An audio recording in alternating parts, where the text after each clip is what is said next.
खबर ये है कि भीषण गर्मी ने सारे रिकॉर्ड तोड़ दिए हैं। हाल ये है कि लंदन में पारा पहली बार 40 डिग्री के पार पहुंच गया है। ऐसे में लोगों का घरों से बाहर निकलना दूभर हो गया है, बेहद मुश्किल हो गया है। उनके लिए आसमान से बरस रही आग बेहद मुश्किल भरी साबित हो रही है। और इतना ही नहीं, आप ये मानिए कि इस वक्त की स्थिति ये है कि ऐसे कई देश हैं जहां पर भीषण गर्मी पड़ रही है और गर्मी के साथ साथ उमस ने लोगों का जीना मुहाल किया हुआ है। उधर यूके में गर्मी ने सारे रिकॉर्ड तोड़ दिए हैं। इसका मतलब ये कि यूके में जबरदस्त गर्मी के कहर से अब तक के सारे रिकॉर्ड ध्वस्त हो चुके हैं। लंदन की बात करें तो पारा पहली बार 40 डिग्री सेल्सियस के पार पहुंच गया।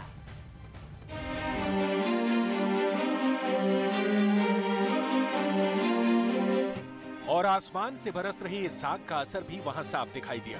लंदन में अचानक आग लगने की घटनाओं में भारी बढ़ोतरी दर्ज की गई। वहां के फायर डिपार्टमेंट ने दावा किया कि रिकॉर्ड तोड़ गर्मी की वजह से शहर में 10 अलग-अलग जगहों पर आग लगने से कई मकान उसकी चपेट में आ गए, जिसके बाद इंग्लैंड के ज्यादातर इलाकों में भीषण गर्मी को लेकर रेड अलर्ट जारी कर दिया गया। मौसम वैज्ञानिकों के मुताबिक इतिहास में जब से तापमान रिकॉर्ड करना शुरू किया गया है, तब से ये पहला मौका है जब यूके में पारा 40 डिग्री सेल्सियस के पार पहुंचा। और लंदन के हीथ्रो एयरपोर्ट पर दिन का अधिकतम तापमान 40.2 डिग्री सेल्सियस रिकॉर्ड किया गया, जबकि इससे पहले यूके में सबसे ज्यादा तापमान 2019 में दर्ज किया गया था, जो 38.7 डिग्री सेल्सियस था। और मौसम विभाग ने चेतावनी जारी कर दी कि आने वाले दिनों में गर्मी से राहत मिलने की बजाय इसका टॉर्चर और बढ़ सकता है।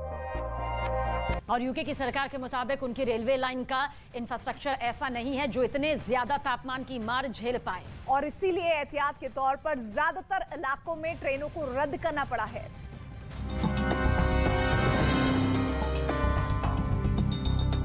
जिसका असर लंदन के सबसे व्यस्त रहने वाले किंग्स क्रॉस स्टेशन पर साफ नजर आया।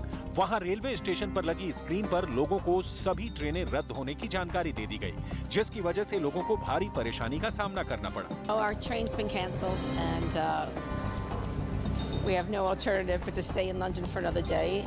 वहीं रेलवे स्टेशन पर लोगों के लिए भीषण गर्मी से बचने के लिए जरूरी जानकारी लिखे साइन बोर्ड भी लगे दिखाई दिए।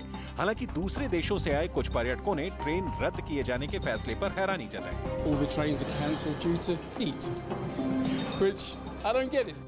आशंका है कि यूके में तापमान 43 डिग्री सेल्सियस को छू सकता है। यूके के मौसम विभाग का साफ कहना है कि इतनी गर्मी लोगों की जान पर भारी पड़ सकती है, इसीलिए वहां नेशनल इमरजेंसी लगा दी गई है। कई इलाकों में स्कूल बंद हैं और लोगों को घर से काम करने के लिए कहा गया है।